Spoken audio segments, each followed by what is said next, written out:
Hi everyone, welcome to Philosophy in the Sun.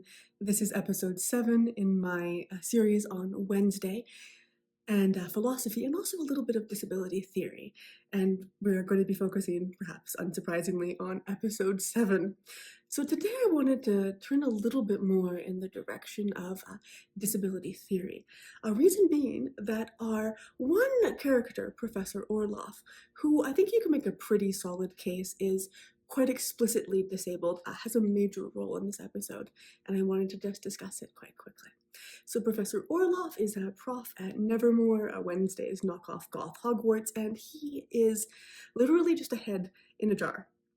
And he scoots around campus in a clever little device that allows him to zip around. It's a little bit analogous to a wheelchair.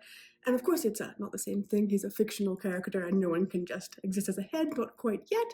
But there's some parallels we could draw to some different types of disabilities. Now, the reason I wanted to talk about this is very spoilery. In general, I've kind of steered away from too many kind of super clear, granular spoilers, but heads up, this one's going to be a big spoiler.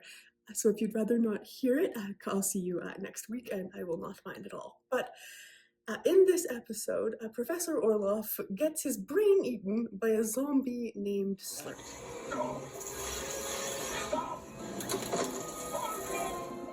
Curtains for Professor Orloff. Slurp. And this made me want to discuss with you the trope in media of the disabled character dying. And this is surprisingly common in media. It's kind of rare to get any good, interesting disabled characters at all. And if we do get them, it's a little bit rare that we get to keep them. So a classic example that's kind of intriguing is Little Women. So some of you might be familiar with that classic American children's book by Louisa May Alcott. And it quite famously has this character, Beth, who's one of the main siblings in that book. Now, interestingly, in the actual novel, she doesn't die, but in almost every adaptation, she does. And this, I would suggest, is because there's some negative stereotypes about what it means to be a disabled person and a disabled character. And fiction doesn't usually let one's interesting disabled characters live long. And I would suggest this is a bit problematic. I was certainly quite disappointed to see Professor Orloff, the one more or less explicitly disabled character we've got so far on Wednesday, get axed by a zombie. Disabled characters shouldn't get to enjoy their lives zipping about narratives because of two kind of interesting subterranean ideas about disability that can bubble away. One, the disabled life isn't really worth living anyway, so they're better off dead. And two, disabled people are usually pretty vile anyway. They're bitter and twisted by their impairments, so we're better off if they're dead. And we have these ideas kind of floating around in narrative, which is, I would suggest, a little dispiriting and discouraging when it comes to losing a disabled character like this. Now, of course, it's a little complicated. Sometimes it can make sense narratively to kill off a character. I understand. But I was a little bit disappointed because this is such a common trope in media. Now, the other thing that's interesting about this little moment with Professor Orloff is that about 10 minutes before he gets eaten by a zombie, he was actually being quite interesting, and I was hoping to have a different video about what a great disabled character he is. That's because he's very supportive to Agnes, a character we haven't really talked about much, but who's Wednesday's little sidekick. She's a girl who can turn invisible, and she's spent all of the season following around Wednesday, holding onto her apron strings, which annoys Wednesday very deeply.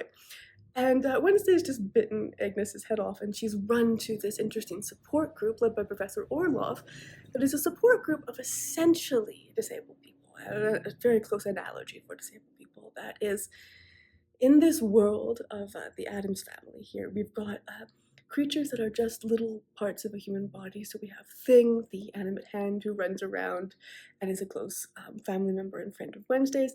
And we also discovered there's a bunch of other creatures like this. So there's a support group for creatures who are parts of human bodies. And we see Agnes isn't in this group, but she comes to a support group for these types of individuals run by Professor Orloff, and he's super supportive and kind to her. We all support her decision. But remember, We are home, just the way we are. Excuse me? Sorry to interrupt. I know I'm not technically a body part, but the sign said all are welcome. And they are. So please, share whatever's on your mind. And then he immediately gets axed, so that's a bit dispiriting.